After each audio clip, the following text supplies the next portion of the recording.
என்னவோ காலை தொட்டு போட்டோ தூக்கி காட்டுறேன். நானே காட்டுறேன் ஐயா. நீ என்ன காட்டுறது? நானே காட்டுறேன். என்னவோ காலை தொட்டு அப்புறம் அம்மா காலை போய் புரட்சி தலைவர் அம்மா காலை போய் எல்லாம் வணங்குறாங்க. என்னையா தவறு? நான் இந்த இடத்துல இருக்கிறேன்னா அம்மா தாங்க. அந்த இடத்துல சோமு அவர் இருக்கிறான்னா அம்மா தாங்க. இதை விட எங்களுக்கு என்னையா பாக்கியம்?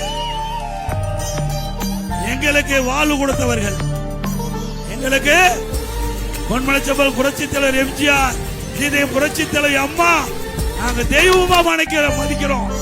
நாங்க மட்டுமல்ல, ஒட்டுமொத்த தமிழக மக்களே மதிக்கிறாங்க. அவருடைய காலிலே தொட்டு வணங்குவது என்ன தவறு? அவருக்கு பண்பு தெரியாது. அன்பான குடும்பத்தில் பிறந்ததான பண்பை பத்தி தெரியும். சொல்லுங்க பார்க்கலாம். அத தூக்கி காட்டிட்டு நானே காட்டு.